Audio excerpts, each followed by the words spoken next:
সুপ্রিয় শিক্ষার্থীরা, তোমাদের সবাইকে শুভেচ্ছা ও স্বাগত।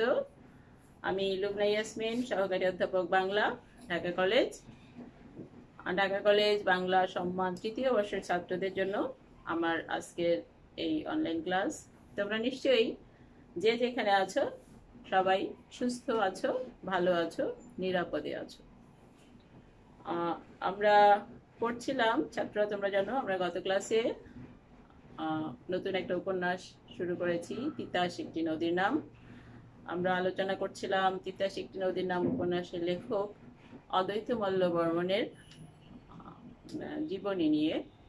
তো আমরা গত ক্লাসে অদ্বৈত মল্ল বর্মণের বাল্য জীবন এবং তার শিক্ষা জীবন সম্পর্কে কিছু তথ্য জেনেছি। আজকের ক্লাসে আমরা তার কর্মজীবন এবং তার জীবনের যে বাকিটুকু সাহিত্য কর্মে তার কিভাবে শুরু হলো সে সম্পর্কে মোটামুটি একটু কিছু তথ্য আমি তোমাদের সামনে উপস্থাপন করব। ছাত্ররা, গত ক্লাসে আমরা জেনেছিলাম অদ্বৈত মল্ল বর্মণ তার জন্ম হয়েছিল কুমিল্লায়, ত্রিপুরা অঞ্চলের গোকর্ণঘাট নামের একটি গ্রামে, এবং আমরা শেষ পর্যন্ত দেখেছিলাম তিনি শিক্ষা জীবনের ভিক্টোরিয়া কলেজে আইএ ভর্তি হয়েছিলেন, সেই পর্যায়ে ছিলেন আর কি। তবে আইএ ভর্তি হয়েছিলেন তিনি, কিন্তু সেটি আর তার আসলে সমাপ্ত করা হয়নি। পড়াশোনা অসমাপ্ত রেখেই, ভিক্টোরিয়া কলেজের পড়াশোনা অসমাপ্ত রেখেই তিনি আবারও তার নিজের গ্রাম গোকর্ণঘাটে ফিরে গিয়েছিলেন। এরপরে গোকর্ণঘাট থেকে আবারও কুমিল্লা এসে তিনি আসলে চলে যান কলকাতায়। এরপরে আজকে আমরা বাকি যে তথ্যগুলো তোমাদের সামনে একটু তুলে ধরছি। দেখো, অদ্বৈত মল্ল বর্মণের জন্ম তোমাদের মনে আছে নিশ্চয়ই, 1914 সালে জন্ম, এবং কুমিল্লা থেকে পড়াশোনা অসম্পূর্ণ রেখে কলকাতায় আসেন অদ্বৈত মল্ল বর্মণ 1934-এর মে অথবা জুন, এরকম একটা সময়ে, মে জুন মাসের দিকে। এবং এসেই তৎকালীন সন্তান প্রেসের মালিক জিতু দত্ত অর্থাৎ জিতেন্দ্রনাথ দত্তের পরামর্শে জীবিকার সন্ধানে কলকাতায় এসে সেখানে কাজ শুরু করেন। কলকাতায় এসে অদ্বৈত মল্ল বর্মণ প্রথমে যুক্ত হন ত্রিপুরা নামক পত্রিকার সঙ্গে। ত্রিপুরা হিতসাধিনী সভার মুখপত্র, অর্থাৎ হিতসাধিনী সভার পক্ষ থেকে যে তাদের যে একটি পত্রিকা বের হতো সেটির নাম ছিল ত্রিপুরা, এবং এই ত্রিপুরা পত্রিকায় অদ্বৈত মল্ল বর্মণের সাংবাদিক জীবনের হাতে খড়ি। তিনি কলকাতায় এসেই প্রথমেই এই পত্রিকাটিতেই, এটি ঠিক পত্রিকাও নয়, একটি হিতসাধিনী সভার একটি মুখপত্র, এটাতেই তিনি প্রথম কাজ শুরু করেন। অর্থাৎ তার শিক্ষাগত যোগ্যতা ভিক্টোরিয়া কলেজে আইএ ভর্তি হয়ে সেটি সমাপ্ত তিনি করেননি। তারপরে জীবিকার সন্ধানে কলকাতায় এলেন। কলকাতায় এসে প্রথমেই তিনি ত্রিপুরা নামক খুব বিখ্যাত নাম, মোটামুটি অখ্যাত একটি পত্রিকা, সেখানে কাজে যোগদান করেন এবং এখানেই তার সাংবাদিক জীবনের হাতে খড়ি। মূলত কর্মজীবনে কিন্তু অদ্বৈত মল্ল বর্মণ সাংবাদিক বা পত্রিকাতেই কাজ করেছেন আর সাহিত্য চর্চা করেছেন। এরপরে দেখো, ত্রিপুরা পত্রিকায় খুব বেশি দিন তার কাজ করা হয়নি। 1935 সালে কুমিল্লার শ্রীকাল গ্রামের বিখ্যাত দত্ত পরিবারের ক্যাপ্টেন নরেন দত্ত নতুন পত্রিকা বের করেন, যার নাম ছিল নবশক্তি। নবশক্তি পত্রিকার সম্পাদক ছিলেন প্রেমেন্দ্র মিত্র। সহ সম্পাদকের দায়িত্ব পালন করেন অদ্বৈত মল্ল বর্মণ। অর্থাৎ যে 1935 সালে ক্যাপ্টেন নরেন দত্ত নতুন একটি পত্রিকা বের করেন যার নাম ছিল নবশক্তি, এই নবশক্তি পত্রিকার সম্পাদক ছিলেন প্রেমেন্দ্র মিত্র, আর সহ সম্পাদকের দায়িত্বটি পান অদ্বৈত মল্ল বর্মণ। 1935 সালে নবশক্তি পত্রিকা প্রকাশিত হতে শুরু করে। অদ্বৈত মল্ল বর্মণ নিযুক্ত হন প্রেমেন্দ্র মিত্রের সহকারী হিসেবে। কার্যত নবশক্তি সাপ্তাহিকের, এটি কি সাপ্তাহিক পত্রিকা ছিল, সম্পূর্ণ দায়িত্বই এসে পড়ে আসলে অদ্বৈত মল্ল বর্মণের উপর। যদিও প্রেমেন্দ্র মিত্র সম্পাদক ছিলেন, কিন্তু মূল যে কাজগুলো সেগুলো আসলে সবই দেখাশোনা করতেন অদ্বৈতমল্ল বর্মন।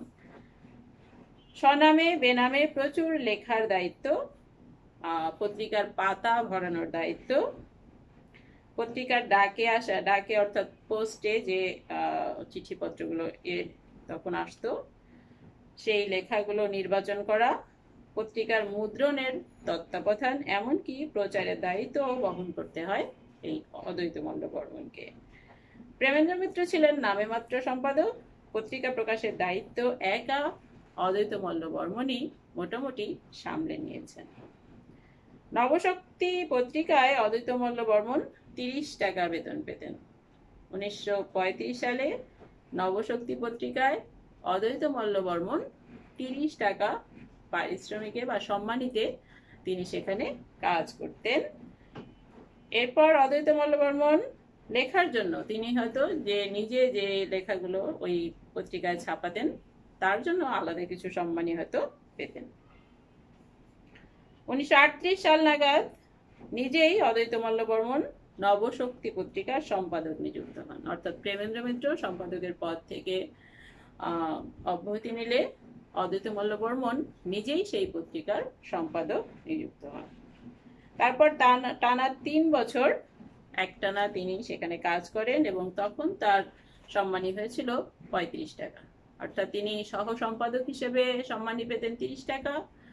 যখন সম্পাদক পদে উন্নীত হন তখন তার সম্মানী হয়েছিল 35 টাকা, এবং এই 35 টাকা সম্মানীতে তিনি 3 বছর নবশক্তি পত্রিকার সম্পাদকের দায়িত্ব পালন করেন। নবশক্তি পত্রিকার পৃষ্ঠা ভরাবার জন্য অদ্বৈতমল্ল বর্মন 1936 সাল থেকে স্বনামে কিছু গবেষণাধর্মী রচনা প্রকাশ করেন আর কি। তিনি নিজেও, যেহেতু পত্রিকায় যখন হয়তো অনেক বেশি লেখা আসতো না, কিছু অংশ, কিছু পত্রিকার কিছু পৃষ্ঠার কিছু অংশ খালি থেকে যেত বা স্পেস থাকতো, তখন হয়তো সেখানে তিনি নিজের লেখাগুলো ছাপানোর চেষ্টা করতেন। স্বনামে তো লিখতেনই, বেনামেও তিনি কিছু লেখা লিখে থাকবেন সেখানে, তবে সেগুলো আজ আসলে এখন আর তার লেখা তেমন একটা উদ্ধার করা আসলে যায়নি। এরপর নবশক্তি পত্রিকার সম্পাদক থাকাকালে অদ্বৈতমল্ল বর্মন একটি উপন্যাস রচনা করেন যার নাম ছিল রাঙামাটি। রাঙামাটি উপন্যাসের পাণ্ডুলিপি নবশক্তির ম্যানেজার লালমোহন দত্তের কাছে ছিল। অদ্বৈতমল্ল বর্মনের টেবিল ঘাটতে গিয়ে সেটি পরবর্তীতে পাওয়া গিয়েছিল। 1371 বঙ্গাব্দের, অর্থাৎ বাংলা 1371 সালের বৈশাখ মাস থেকে চৈত্র মাস পর্যন্ত ধারাবাহিকভাবে উপন্যাসটি চতুষ্কোণ পত্রিকায় প্রকাশিত হতে থাকে। অদ্বৈতমল্ল বর্মন যখন নবশক্তি পত্রিকার সম্পাদক ছিলেন তখনই তিনি তার প্রথম উপন্যাস রাঙামাটি লেখেন এবং সেটি অন্য একটি পত্রিকা চতুষ্কোণে প্রকাশিত হতে থাকে বাংলা সাল 1371। এরপর 1941 সালে নবশক্তি পত্রিকাটি হঠাৎ বন্ধ হয়ে যায়। 1937 বা 38 এই সময় থেকেই কর্তৃপক্ষ, অর্থাৎ নবশক্তি পত্রিকার যে পরিচালনা কর্তৃপক্ষ ছিলেন, তাদের কাছে আসলে পত্রিকাটি গুরুত্ব হারাচ্ছিল, অর্থাৎ অত বেশি প্রচার বা প্রকাশ হয়তো বা বিক্রি কমে গিয়েছিল, যার ফলে আস্তে আস্তে নবশক্তির যে প্রকাশ সেটি একেবারেই বন্ধ হয়ে যায় 1941 সালে। নবশক্তি পত্রিকা যে বন্ধ হয়ে যাচ্ছে, এটি যেহেতু তিনি অদ্বৈতমল্ল বর্মন সম্পাদক ছিলেন, তিনি হয়তো একটু আগে থেকেই তা টের পেয়েছিলেন যে পত্রিকাটি বন্ধ হয়ে যাচ্ছে এবং তিনি হয়তো কাজও হারাচ্ছেন।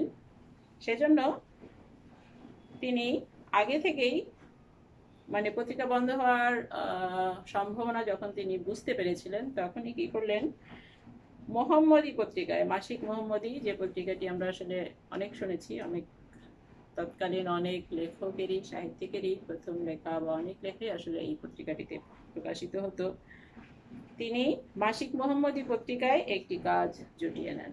অর্থাৎ নবশক্তি পত্রিকায় সম্পাদকের পদ থেকে তিনি যখন বের হয়ে আসেন বা পত্রিকাটি যখন বন্ধ হয়ে যায়, তিনি যখন কাজহারা হয়ে যান, তার আগেই মোটামুটি মাসিক মোহাম্মদী পত্রিকায় একটি কাজের ব্যবস্থা তিনি করে ফেলেন।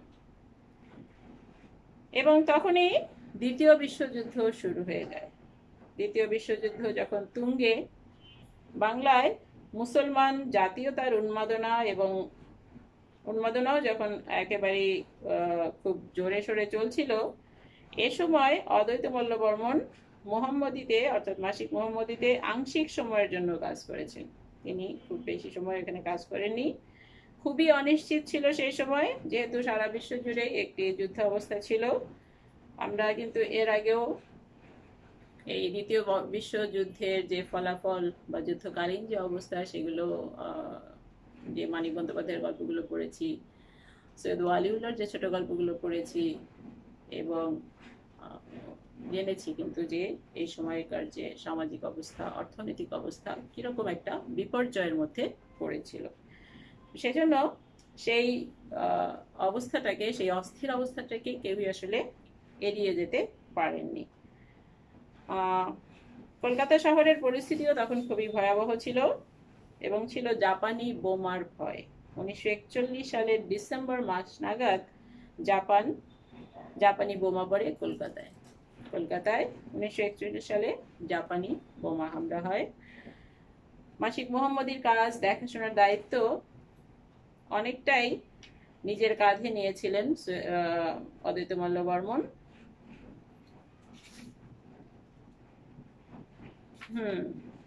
এবং একই সাথে তিনি কিন্তু দৈনিক আজাদ পত্রিকার সাথেও যুক্ত ছিলেন। হয়তো সরাসরি যুক্ত ছিলেন না, কিন্তু এই মাসিক মোহাম্মদী এবং দৈনিক আজাদ পত্রিকার অফিসটি কিন্তু একই ভবনের নিচতলায় ছিল মাসিক মোহাম্মদীর অফিস এবং 3 তলায় ছিল দৈনিক আজাদের অফিস। যার ফলে মাসিক মোহাম্মদীতে কাজ করলেও আজাদ পত্রিকাতেও তার আসলে যাওয়া আসা বা যোগাযোগটা ছিলই। মাসিক মোহাম্মদী পত্রিকায় কাজ করার সময় 1944 সালে অদ্বৈত মল্ল বর্মন কবি ফরুক আহমেদের 7 সাগরের মাঝি কাব্যগ্রন্থের প্রুফ সংশোধন ও মুদ্রণের দেখাশোনা করেন। অর্থাৎ ফরুক আহমেদের যে বিখ্যাত কবিতা কাব্যগ্রন্থ 7 সাগরের মাঝি, সেটিরও তিনি অদ্বৈত মল্ল বর্মন তারও প্রুফ সংশোধন করেন এবং এই কাজটিও আসলে খুব সুনাম, এই কাজটি করেও তিনি খুব সুনাম পেয়েছিলেন, প্রুফ সংশোধনের এই কাজটি করে। মোহাম্মদী পত্রিকায় অদ্বৈত মল্ল বর্মন বেনামে বেশ কিছু কবিতাও ছাপিয়েছেন।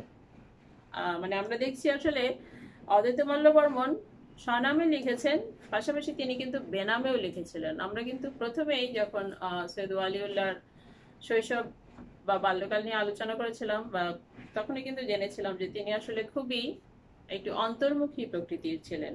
তার প্রচার নিজে তো করতেনই না, এবং আশেপাশেও তিনি একেবারে অন্যান্য মানুষদের সাথেও খুবই চুপচাপ স্বভাবের ছিলেন। প্রয়োজনীয় কথাবার্তা ছাড়া, প্রয়োজনীয় আলাপ ছাড়া আসলে তিনি ওইভাবে কারোর সাথেই তেমন একটা মিশতে পারতেন না। এটি তার স্বভাবেরই একটা অংশ ছিল। সেজন্য হয়তো স্বনামে যত না লিখেছেন, বেনামে আসলে তার চেয়েও বেশি লিখেছেন তিনি। এবং নিজের যে পত্রিকায় কাজ করতেন, সেই পত্রিকাতেও তিনি বেনামেও কবিতা ছাপিয়েছেন। এরপরে মোহাম্মদী পত্রিকায় শ্রাবণ 1352 বাংলা থেকে মাঘ 1352, মাঘ মাস 1352 সালের মাঘ মাস, এই 7টি সংখ্যায় তিতাস একটি নদীর নাম উপন্যাসটি ধারাবাহিকভাবে মুদ্রিত হয়। অর্থাৎ 1944-এর জুলাই আগস্ট থেকে 1945-এর জানুয়ারি ফেব্রুয়ারি পর্যন্ত কিন্তু উপন্যাসটি সম্পূর্ণ প্রকাশিত হবার আগেই অদ্বৈত মল্ল বর্মন মাসিক মোহাম্মদী পত্রিকা থেকে চলে আসেন, সেখানকার চাকরি ছেড়ে চলে আসেন। অর্থাৎ উপন্যাস, তার এই তিতাস একটি নদীর নাম উপন্যাসটি প্রথম মাসিক মোহাম্মদী পত্রিকায় প্রথম অংশগুলি মানে 7 মাস ধরে কিছুটা প্রকাশিত হয়, কিন্তু পুরোটা সম্পূর্ণ শেষ হওয়ার আগেই তিনি আসলে মাসিক মোহাম্মদী পত্রিকার কাজ থেকে চলে আসেন বা চলে আসতে, চাকরি ছেড়ে আসতে আসলে তিনি বাধ্য হন। কারণ মোহাম্মদী পত্রিকার কর্তৃপক্ষের সাথে হয়তো কোনো কারণে অদ্বৈত মল্ল বর্মনের মতবিরোধ হয়ে থাকবে।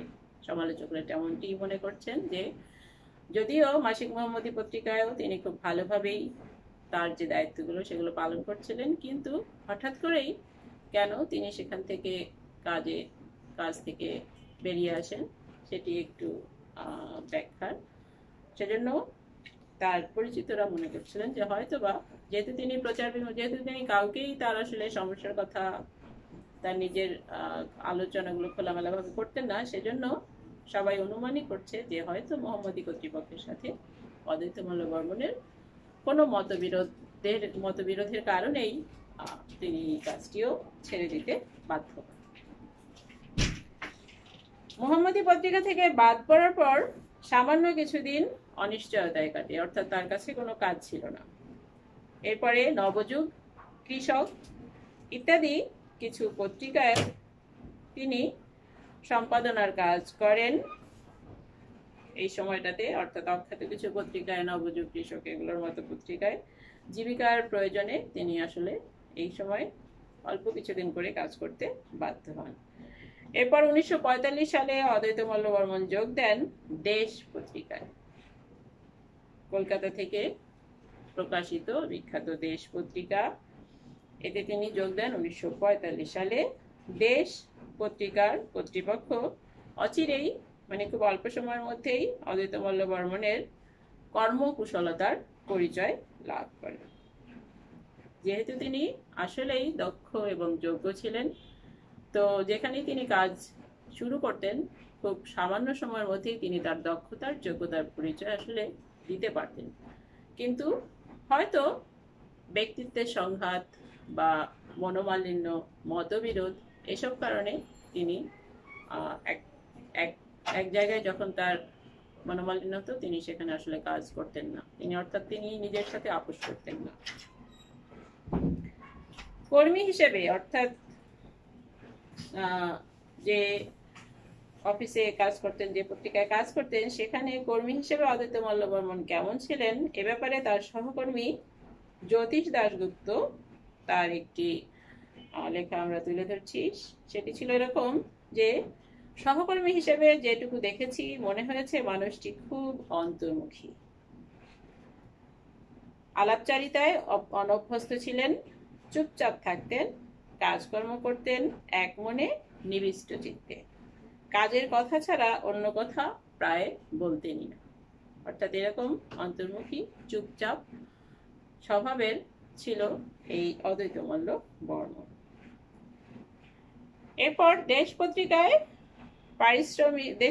পত্রিকার পারিশ্রমিকে অদ্বৈতমল্ল বর্মণের আসলে কুলো ছিল না। তিনি যে পারিশ্রমিক, যে সম্মানীটা দেশ পত্রিকায় পেতেন কাজের বিনিময়ে, তাতে আসলে তার যে প্রয়োজন, চাহিদা সেটি মিটছিল না। না কুলাবার বা এই প্রয়োজন না কুলাবার কারণ ছিল দুটো। এরকম মনে করা হয় যে তার সেই বিধবা, কারণ আমরা প্রথমেই কিন্তু জেনেছি অদ্বৈতমল্ল বর্মণ খুব অল্প বয়সে বাবা মাকে হারান। এরপর তারা ছিলেন 3 ভাই এবং 1 বোন। সেই তার ভাই দুটিও বেশি দিন বেঁচে ছিলেন না। তার বোন ছিল একজন, বোনও বিধবা হয়ে তাদের বাড়িতেই এসে থাকতে শুরু করেন এবং সেই বিধবা বোনের 2 ছেলে ছিল। এই 2 ছেলে সহ বিধবা বোনের পুরো দায়িত্বটাই আসলে অদ্বৈতমল্ল বর্মণের উপর পড়ে। এই বিধবা দিদির পরিবারের সব দায়িত্বই অদ্বৈতমল্ল বর্মণকে পালন করতে হতো। আর তার ছিল অসম্ভব গ্রন্থপ্রীতি, অর্থাৎ বই কেনার, বই পড়ার শখ। কলকাতার কলেজ স্ট্রিটে প্রেসিডেন্সি কলেজের দেয়ালের পাশে ফুটপাতে পুরনো বইয়ের দোকান থেকে বহু সময় নিয়ে নানা রকম বই তিনি কিনতেন। এটি ছিল তার একটি শখ বা নেশা। বস্তুত এই 2টি কারণেই অভাব ছিল তার নৃত্যসঙ্গী, তার বোনের পরিবার, বিধবা বোনের পরিবারের খরচ এবং তার নিজের এই যে একটি নেশা, বই কেনার নেশা। এই 2টো কারণে যে সামান্য উপার্জন তিনি করতেন বা যাই তিনি উপার্জন করতেন তার সবটুকু দিয়ে আসলে টানাটানি পড়ে যেত তার মাস শেষে বা দিন শেষে। এখানে তথ্য পাওয়া যায় এরকম যে প্রমথনাথ বিশি যার সঙ্গে অদ্বৈত মল্ল বর্মণের আলাপ হয়েছিল দেশ পত্রিকায় কাজ করাকালীন সময়ে। প্রমথনাথ বিশির বই দেখে অদ্বৈত মল্ল বর্মণের বই সংগ্রহের নেশা আরো বেড়ে যায়। প্রমথনাথ বিশি সম্পর্কে একটু এখানে বলে রাখি। একতলা একটি বাড়ির ছোট ছোট খানতিনেক ঘর নিয়ে থাকতেন প্রমথবাবু, কিন্তু প্রত্যেকটি ঘর বোঝাই শুধু বই। তার আর শোবার ঘর বসবার ঘর আলাদা করে নেই, সবই পড়বার ঘর। অদ্বৈত মল্ল বর্মণের বই কেনার অভ্যাস ছিল আগে থেকেই, কিন্তু সাধ্য ছিল না। কিন্তু প্রমথবাবুর সঙ্গে আলাপ হওয়ার পর তার বইয়ের খরচ আরো বেড়ে গেল। অর্থাৎ অদ্বৈত মল্ল বর্মণের নিজের বই কেনার নেশা তো ছিলই, কিন্তু যখন তার প্রমথনাথ বিশির সাথে আলাপ হয়, পরিচয় হয়, তখন তিনি দেখলেন যে বই মানে তার থেকেও আরো বই কেনার নেশার মানুষ আরো আছে। এবং এই প্রমথ বাবুকে দেখে, প্রমথনাথ বিশিকে দেখে অদ্বৈত মল্ল বর্মণের বই কেনার নেশাটা আরো যেন বেড়ে গেল। আরেকটি ব্যাপার ঘটেছিল তখন, সেটি ছিল বিশ্বযুদ্ধের পর, অর্থাৎ দ্বিতীয় বিশ্বযুদ্ধের পর যখন ভারতবর্ষকে স্বাধীনতা দিয়ে ইংরেজরা বা ব্রিটিশরা চলে যায়, দেশ ভাগ হয় ভারত পাকিস্তান নামে দুটো রাজ্যে, যখন মানে দুটো দেশ করে দিয়ে ভাগ করে দিয়ে ইংরেজরা তো চলে যায়। এই স্বাধীনতা বা দেশ বিভাগের পর সাহেবরা অর্থাৎ ইংরেজরা বা ব্রিটিশরা কিন্তু ব্যাপক হারে তাদের যে বইগুলো ছিল, যেগুলো তারা নিজের দেশ থেকে নিয়ে এসেছিলেন, সেগুলো সব এখানেই বিক্রি করে দিয়ে চলে যেতে থাকেন আর কি। বই আর তারা সাথে করে নিয়ে যাননি। এবং এই বইগুলো তারা বিক্রি করতেন প্রেসিডেন্সি কলেজের দেয়ালের পাশে যে পুরনো বইয়ের দোকান ছিল সেখানে। এই পুরনো বইয়ের ব্যবসায়ী যারা ছিল তারা ওই ইংরেজদের কাছে বা ব্রিটিশদের কাছে সেই বইগুলো সংগ্রহ করত।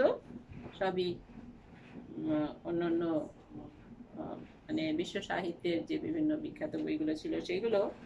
এবং অদ্বৈত মল্ল বর্মণ সে সমস্ত বই তাদের কাছ থেকে কিনতেন। অর্থাৎ পুরনো বইয়ের ব্যবসায়ী যারা প্রেসিডেন্সি কলেজের দেয়ালের পাশে পুরনো বই বিক্রি করতেন, সেখান থেকে অদ্বৈত মল্ল বর্মণ প্রচুর পুরনো বই সংগ্রহ করতেন। আমরা যেমন আমাদের নীলক্ষেত থেকে পুরনো বই সংগ্রহ করি প্রয়োজন মতো, এবং নীলক্ষেত কিন্তু একটা বিশাল বইয়ের ভান্ডার বলবো না, আমি বলবো জ্ঞানের ভান্ডার। এমন কোনো বই হয়তো নেই, বিভিন্ন পড়াশোনার তো আছে, যার যে ক্ষেত্রের বই দরকার সবই আসলে আমরা নীলক্ষেতে গিয়ে পেয়ে থাকি। কলকাতায় এরকম একটি জায়গা আছে, কলেজ স্ট্রিট, প্রেসিডেন্সি কলেজের পাশেই। তো সেইখান থেকে অদ্বৈত মল্ল বর্মণও এই সুবিধাটা নিতেন। অভাবের কারণে বিশ্বভারতীর এই সময়ে যখন তিনি দেশ পত্রিকায় কাজ করতেন, তখনই যেহেতু আমরা আগেই বলেছিলাম তার আসলে যে দেশ পত্রিকা থেকে যে সম্মানটা তিনি পেতেন তাতে তার ঠিকভাবে কুলাচ্ছিল না, সে কারণে তিনি বিশ্বভারতী যে বিশ্ববিদ্যালয় আছে, বিশ্বভারতীর গ্রন্থন বিভাগে একটি পার্ট টাইম কাজও এই সময় করতেন। সকাল 10টা থেকে 12টা পর্যন্ত সেখানে কাজ করে আবার দেশ পত্রিকার অফিসে তিনি যেতেন। সেখানে কাজ করতেন রাত 7টা-8টা অবধি। এইভাবে কাজ করতে করতে একটা সময় ক্লান্ত এবং বিধ্বস্ত হয়ে যান অদ্বৈত মল্ল বর্মণ, এবং এই স্বল্পবাগ মানুষটি, প্রচার বিমুখ মানুষটি অদ্বৈত মল্ল বর্মণ তখনই ক্ষয় রোগে আক্রান্ত হন। ক্ষয় রোগ অর্থাৎ যক্ষা রোগ। যক্ষা রোগটাকে বলা হতো ক্ষয় রোগ, যেহেতু একটা সময় যক্ষা রোগের কোনো প্রতিষেধক ছিল না, যার ফলে যার যক্ষা হতো সে কিন্তু আর আসলে বাঁচতে পারতো না, আর নতুন করে জীবন শুরু করতে পারতো না। সেজন্য যক্ষা রোগটাকে বলা হতো ক্ষয় রোগ। ভিতরে সেটাই মানুষকে একেবারে ক্ষয় করে বা নিঃশেষ করে দিত। 1950 সালে অদ্বৈত মল্ল বর্মণের এই ক্ষয় রোগ বা যক্ষা রোগ ধরা পড়ে। যদিও আগে থেকেই তার কিন্তু রোগটা শরীরে বাসা বেঁধেছিল, তবে ভিতরে ভিতরে কতদিন ধরে তিনি ক্ষয়িত হচ্ছিলেন বা তার এই রোগটা আসলে কতদিন ধরে তার শরীরে বাসা বেঁধেছিল সে কথা জানা যায় না। কারণ তিনি রোগটাকেও তার প্রতিভাকে যেমন তিনি চেপে রাখতেন, প্রচার হতে দিতেন না সহজে, তেমনি তার এই রোগটাকেও তিনি কিন্তু চেপেই রেখেছিলেন, কাউকে বুঝতে দেননি যে তিনি আসলে অসুস্থ বা তার শরীরের অবস্থা। আনন্দবাজার ও দেশ পত্রিকার দপ্তরে যখন তিনি যাতায়াত করতেন তখন সেখানে কেউ যাতে জানতে না পারে সেজন্য তিনি বিশেষভাবে সচেতন থাকতেন। অর্থাৎ তার যে শরীর খারাপ, তার যে কোনো রোগে ধরেছে, তার লক্ষণগুলো যাতে মানুষের সামনে বা অন্যদের সামনে প্রকাশিত না হয় সে ব্যাপারে তিনি বিশেষ যত্নে থাকতেন, সবসময় সচেতন ছিলেন।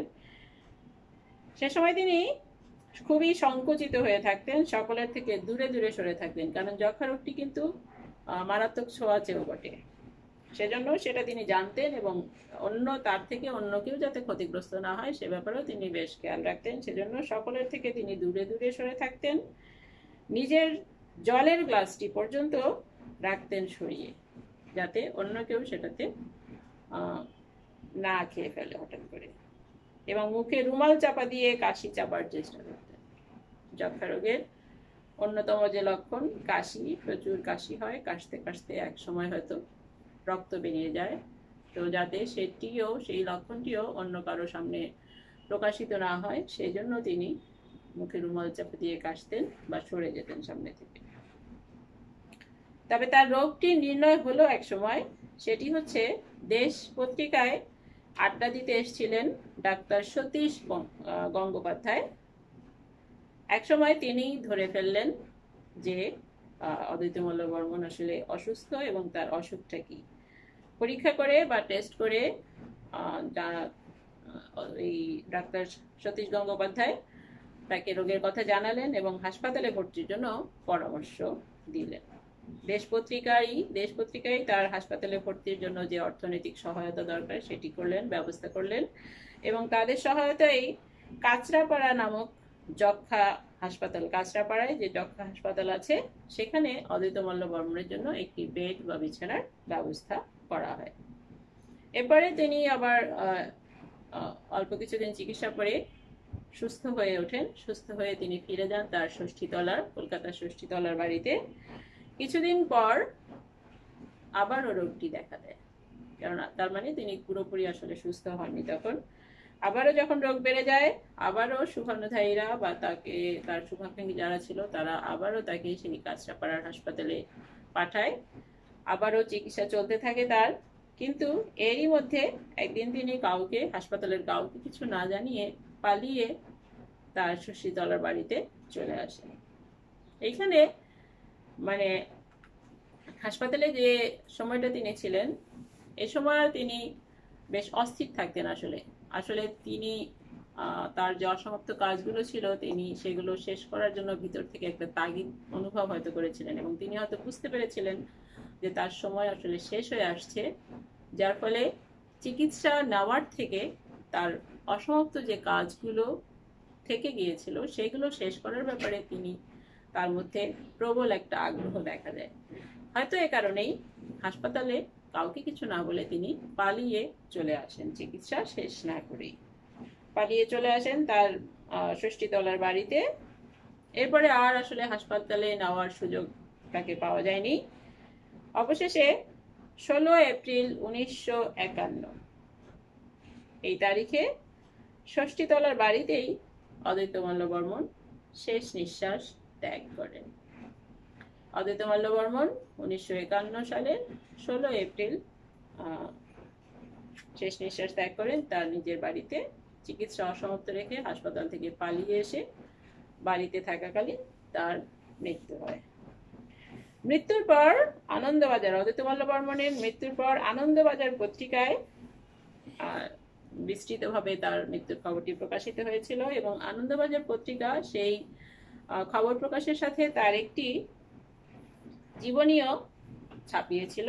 সেটি ছিল এরকম যে সাহিত্য ও সাংবাদিক জীবনের প্রতি ঐকান্তিক আকর্ষণবশত তরুণ বয়সে তিনি সুদূর পল্লীগ্রাম হইতে কলিকাতা আসেন এবং অত্যন্ত নিষ্ঠা ও একাগ্রতার সহিত দীর্ঘ 5 বৎসর সাহিত্য ও সংবাদপত্রের সেবা করিয়া গিয়াছেন।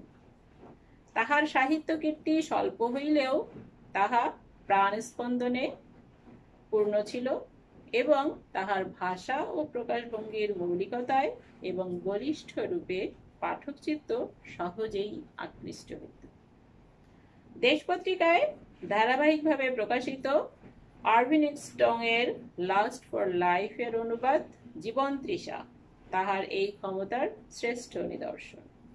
সোনার তরী মাসিক পত্রিকায় শারদীয় সংখ্যায় তাহার সুবৃহৎ উপন্যাস সাদা হাওয়া এবং মাসিক মোহাম্মদী পত্রিকায় প্রকাশিত ধারাবাহিকভাবে তিতাস একটি নদীর নাম এবং দেশ ও আনন্দবাজার পত্রিকায় প্রকাশিত তাহার লেখা বহু গল্প, প্রবন্ধ ও অনুবাদ প্রশংসা অর্জন করিয়াছে। তাহার পিতার নাম অধরচন্দ্র মল্লবর্মন। মৃত্যুকালে তাহার বয়স হইয়াছিল ৩৭ বৎসর এবং তিনি অকৃতদার ছিলেন। এই জীবনীটুকু আনন্দবাজার পত্রিকা ছাপায় যখন অদ্বৈত মল্লবর্মনের মৃত্যু হয়। এটি হলো 18/4/1951 সালে এই জীবনীপঞ্জিটি আনন্দবাজার পত্রিকা প্রকাশিত করে। 16/4 অর্থাৎ 16 এপ্রিলের 16 তারিখে তিনি মৃত্যুবরণ করেন আর 18 তারিখে আনন্দবাজার পত্রিকা তার সম্পর্কে এই প্রতিবেদনটি ছাপায়। এই প্রতিবেদনে আমরা দেখতে পাচ্ছি তরুণ বয়সেই তিনি আসেন কলকাতা শহরে, সাহিত্য এবং সংবাদপত্রকে বিশেষ সেবা দান করেন, অর্থাৎ এই ক্ষেত্রে তিনি নিয়োজিত ছিলেন একেবারে তার পূর্ণ উদ্যোগ নিয়ে। এরপরে বিভিন্ন পত্রিকায় তার লেখাগুলো বেশ আলোচিত, সমালোচিত এবং খ্যাতি পায়।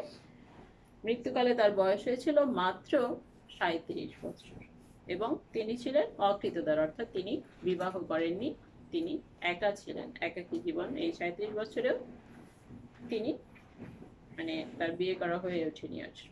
তার উপরে তার যেহেতু বিধবা বোনের এবং তার পুরো সংসারের দায়িত্ব ছিল, অথবা তিনি কিছুটা অন্তর্মুখী ছিলেন, সেভাবে কাউকে নিজের সঙ্গী করে নিতে পারেননি এবং কাজ পছন্দ ছিলেন, কাজ পাগল ছিলেন বলে কাজেই নিজেকে নিযুক্ত করে রাখতেন।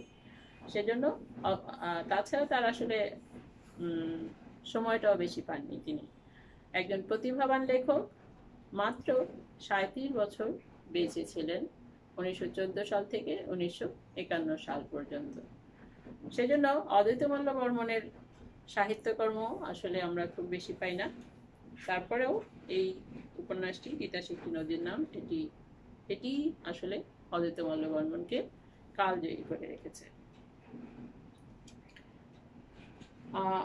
আমরা আগেই বলেছিলাম যে অদ্বৈত মল্লবর্মনের এক নেশা ছিল হচ্ছে বই কেনা, বই সংগ্রহ করা, যে কোনো ভাবেই হোক বই কিনতেনই তিনি, এবং তার উপার্জনের একটা বিরাট অংশ দিয়ে তিনি প্রচুর বই কিনেছিলেন যতদিন তিনি কলকাতায় ছিলেন। এই অদ্বৈত মল্লবর্মনের মৃত্যুর পর তার সংগৃহীত বইগুলোর কি অবস্থা হয়? এই বইগুলোর ব্যবস্থা করার জন্য তার যারা শুভাকাঙ্ক্ষী ছিল, কাছের মানুষ যারা ছিল, তারা রামমোহন লাইব্রেরির সঙ্গে যোগাযোগ করে। অদ্বৈত মল্লবর্মনের প্রতি শ্রদ্ধা জ্ঞাপনের জন্য একটি শোক সভার অনুষ্ঠান হয় রামমোহন লাইব্রেরিতে এবং সভার শেষে বইগুলো তুলে দেওয়া হয়। অদ্বৈত মল্লবর্মনের ব্যক্তিগত সংগ্রহে যতগুলো বই ছিল সবগুলোই তখন এই রামমোহন লাইব্রেরিকে দিয়ে দেওয়া হয় বা দান করা হয় এবং সেগুলো রামমোহন লাইব্রেরি হয়ে এখন অসংখ্য পাঠক হয়তো তার থেকে জ্ঞান অর্জন করছে বা আনন্দ নিচ্ছে।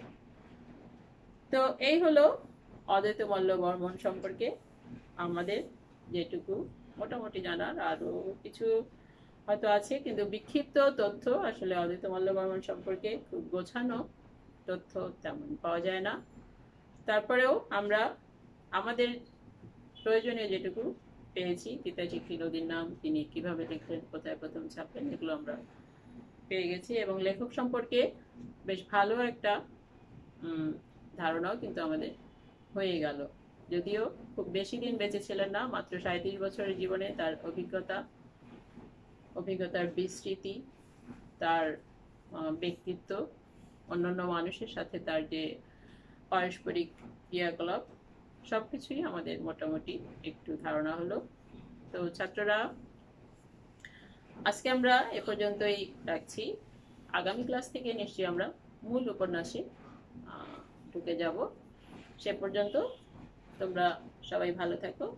আর গত দুটো ক্লাস নিয়ে, অর্থাৎ গত ক্লাস এবং আজকের ক্লাস নিয়ে আমি তিতাসে একটি নদীর নাম উপন্যাসের লেখক সম্পর্কে যে তথ্যগুলো দিলাম, তোমরা এই তথ্যগুলো একটু ভালোভাবে মানে ক্লাসগুলো শুনে তথ্যগুলো আলাদা করে একটু ভালো করে জেনে রাখবে। সবাই ভালো থাকো, সবাইকে শুভেচ্ছা। খোদা হাফেজ।